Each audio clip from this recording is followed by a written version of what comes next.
There's a tremendous amount of information available on how to stay healthy. Don't put it off, do it now. When we get older, we want to feel wonderful so we can continue to experience new adventures. I read something a while ago that intrigued me. It was an article about a San Francisco medical school that discovered the way we age is not determined by genes, but by something they call the aging set point, a biological time clock that exists in our minds. This mechanism actually monitors when and how we begin to age. The set point or aging clock is regulated in great part by one important factor, our attitudes toward getting old. For instance, if you believe that 35 is middle-aged, that belief triggers biological changes in your body that cause it to accelerate the aging process when you reach 35. Isn't that fascinating? Somewhere, somehow we decide what is middle age and what is old age. Where are you setting that aging set point within you? I have this image in my mind that I'm going to live to be 96 years old and still be active. So it's very important that I keep myself healthy. Remember, too, that what we give out, we get back. Be aware of how you treat older people, because when you get old, that will be the way you are treated. If you believe certain concepts about old people, again, you are forming ideas that your subconscious will respond to. Our beliefs, thoughts, and concepts about life and about ourselves always become true for us. Remember, I believe that you choose your parents before you were born in order to learn valuable lessons. Your higher self knew the experiences necessary for you to proceed on your spiritual course, so whatever you came to work out with your parents, get on with it. No matter what they say or do or said or did, you are here ultimately to love yourself. As parents, allow your children to love themselves by giving them the space to feel safe and to express themselves in positive, harmless ways. Remember, too, just as we choose our parents, our children also chose us. There are important lessons for all of us to work out. Parents who love themselves will find it easier to teach their children about self-love. When we feel good about ourselves, we can teach our children self-worth by example. The more we work on loving ourselves, the more our children will realize that it's okay to do so. Part 4. Applying your inner wisdom. All the theories in the world are useless unless there is action, positive change, and finally healing. Chapter 11. Receiving prosperity. When we get frightened, we want to control everything, and then we shut off the flow of good. Trust life. Everything we need is here for us. The power within us is willing to give us our fondest dreams and enormous plenty instantaneously. The problem is that we are not open to receiving it. If we want something, our higher power doesn't say, "I'll think about it." It readily responds and sends it through, but we have to be ready for it. If not, it goes back into the storehouse of unfulfilled desires. Many people come to my lectures and sit with their arms folded across their bodies, and I think, how are they going to let anything in? It's a wonderful symbolic gesture to open our arms wide so the universe notices and responds. For many, it's very scary because if they open themselves up, they think they may get terrible things, and they probably will, until they change whatever it is inside them that believes they will attract doom and gloom. When we use the term prosperity, a lot of people immediately think of money. However, there are many other concepts that come under the auspices of prosperity, such as time, love, success, comfort, beauty, knowledge, relationships, health, and of course money.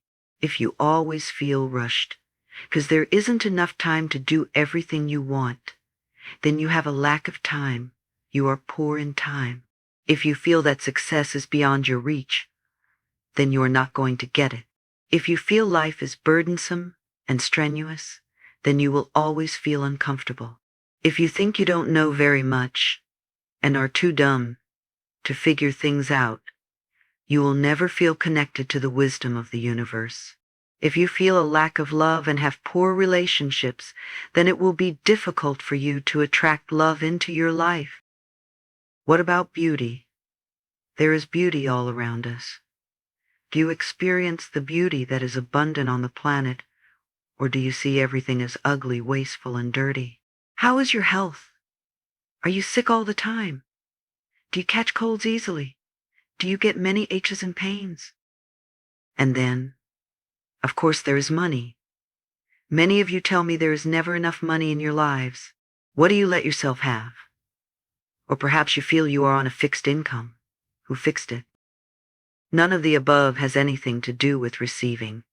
People always think, oh, I want to get this and that, and whatever. However, abundance and prosperity are about allowing yourself to accept when you are not getting what you want. On some level, you are not allowing yourself to accept. If we are stingy with life, then life will be stingy with us. If we steal from life, life will steal from us. Being honest with ourselves. Honesty is a word we use a lot, not always understanding the true significance of what it means to be honest. It has nothing to do with morality or being a goody-goody. Being honest really has little to do with getting caught or going to jail. It is an act of love for ourselves. The main value of honesty is that whatever we give out in life, we will get back.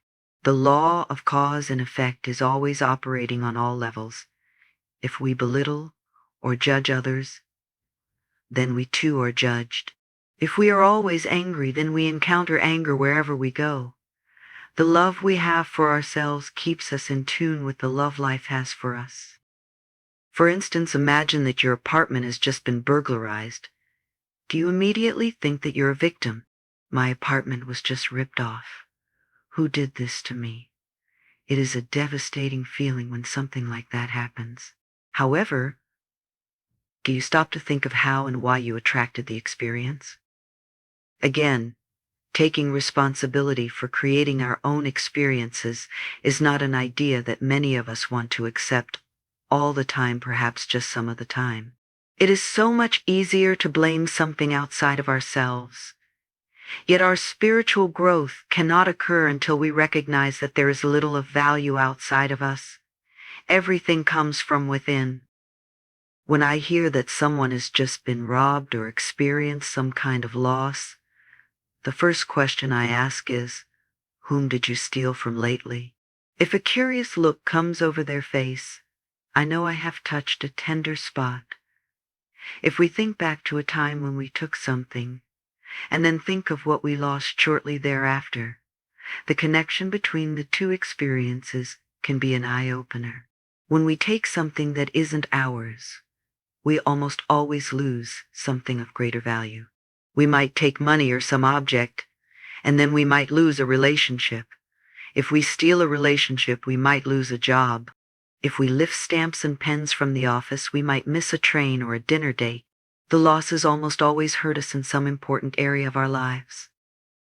It's unfortunate that many people steal from large companies, department stores, restaurants, or hotels, rationalizing that these businesses can afford it. This type of rationalization does not work. The law of cause and effect continues to operate for each one of us. If we take, we lose. If we give, we get. It cannot be otherwise.